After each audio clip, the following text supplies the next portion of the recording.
Welcome friends, मैं हूं संदीप निगम और आज हम बात कर रहे हैं कैंटीन ऑर्डर सिस्टम का टेबल स्ट्रक्चर बनाने की। हमने पिछले वीडियो में सिस्टम की पूरी प्लानिंग कर ली थी।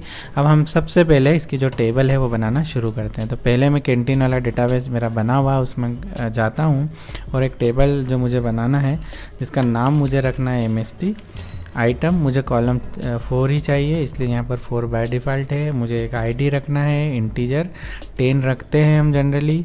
उसके बाद हमें एक आइटम नेम रखना है जिसे हम 40 रख रहे हैं। इसके बाद मुझे रेट रखना है, यह आइटम आप कितने में सेल करना चाहते हैं।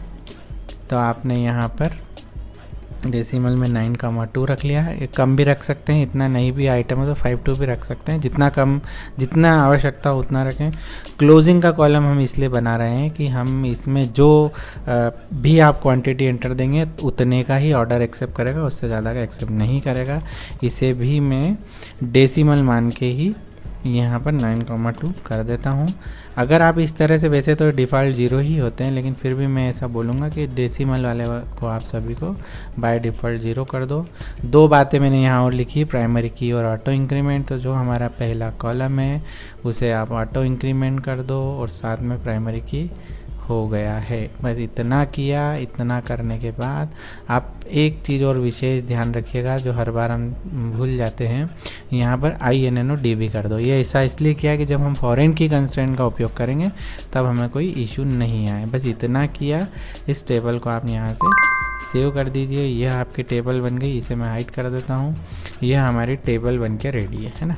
अब हम सेकंड जो ऑर्डर वाली टेबल है उसे बना लेते हैं। तो वापस से हमें क्या करना होगा, यहाँ पर न्यू करना होगा, इसे फिर हाइड करना होगा। यहाँ पर मेरी टेबल का नाम है TRN ऑर्डर। यहाँ पर मेरे पास 4 कॉलम ऑलरेडी बने हुए हैं, तो मुझे चाहिए करीब 5, 6, 7, 8, 9, 10 और 11 कॉलम।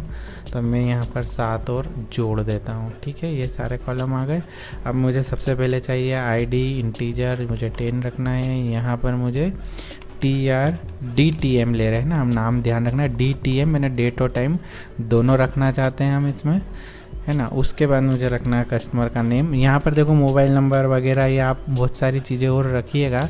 मैं केवल आपको लॉजिक बताता हूँ, इसलिए मैं ज़्यादा एक्स्ट्रा कॉलम नहीं लेता हूँ, कन्फ्यूज़न करते हैं वो, है ना। आइटम आईडी लिया गया है, इंटीजर 10 लेना है। इसे हम फॉरेन की कंसेंट से यूज़ कर लेंगे। उसके बाद क्वांटिटी है जिसे हम डेसिमल में, जहाँ हम डेसिमल रख रहे हैं 9,2 जैसा वहाँ लिया। उसके बाद रेट भी मुझे डेसिमल रखना है ना, 9,2। और फिर उसके बाद मुझे यहाँ पर एक अमाउंट का कॉलम और रखना है। चाहता तो मैं इसे उससे बना सकता था वर्चुअल से, पर मैं चाह रहा हूँ कि सब बिफोर ट्रिगर से एक साथ ही लिख देंगे। ठीक है, उसके बाद रखना है हमें रेडी फ्लैग रखना है। इंटीजर डिफॉल्ट 1 रखना है। उसके बाद मुझे रखना है रेडी DTM। ठीक है, इसे मैं वापस से डेट टाइम रख लेता हूँ। उसके बाद मुझे रखना है डिलीवरी फ्लैग।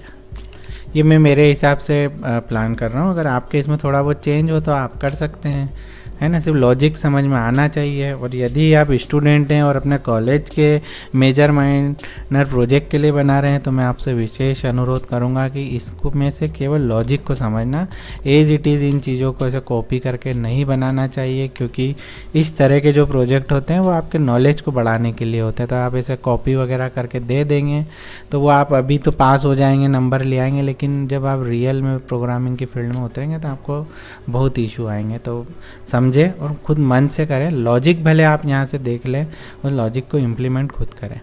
तो देखिए, मैंने जो भी हमने कॉलम की बात की थी वह कॉलम हमने सारे यहाँ पर बना लिए हैं।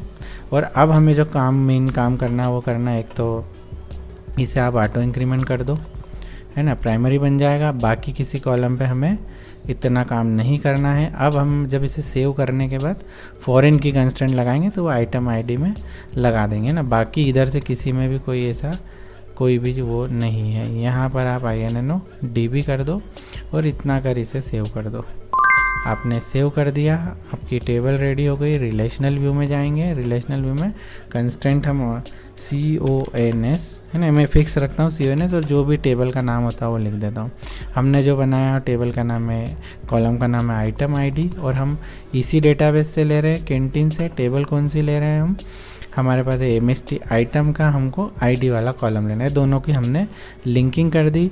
आप क्या चाहते हैं, रिस्ट्रिक्शन चाहते हैं, कास्केट चाहते हैं, तो इसके लिए मैंने एक वीडियो बनाया, वहाँ से आप समझ लीजिएगा। हम तो रिस्ट्रिक्शन ही चाहते हैं, और हमने यह कंस्टेंट को भी सेव कर दिया। अब यह हमारा टेबल स्ट्रक्चर जो है उसमें कंस्टेंट के साथ बन के पूरी तरह से रेडी हो गया है। अब हमें क्या करना है, टेबल स्ट्रक्चर बनने के बाद अब हम इसमें डेटा एंट्री करेंगे, और इसके जो बिफोर ट्रिगर की हमने बातें की थी, तो जो भी प्लान किया था बिफोर ट्रिगर, वो सारे हम अगले वीडियो में सारे ट्रिगर वगैरह लिख लेंगे। तो इस वीडियो में आपको अभी तक का जो टेबल स्ट्रक्चर बनाया है, इसमें कोई भी इशू हो तो आप निसंकोच कमेंट कर सकते हैं। यह वीडियो कैसा लगा बताना ना भूलें। मिलते हैं नेक्स्ट वीडियो में। Thank you for watching.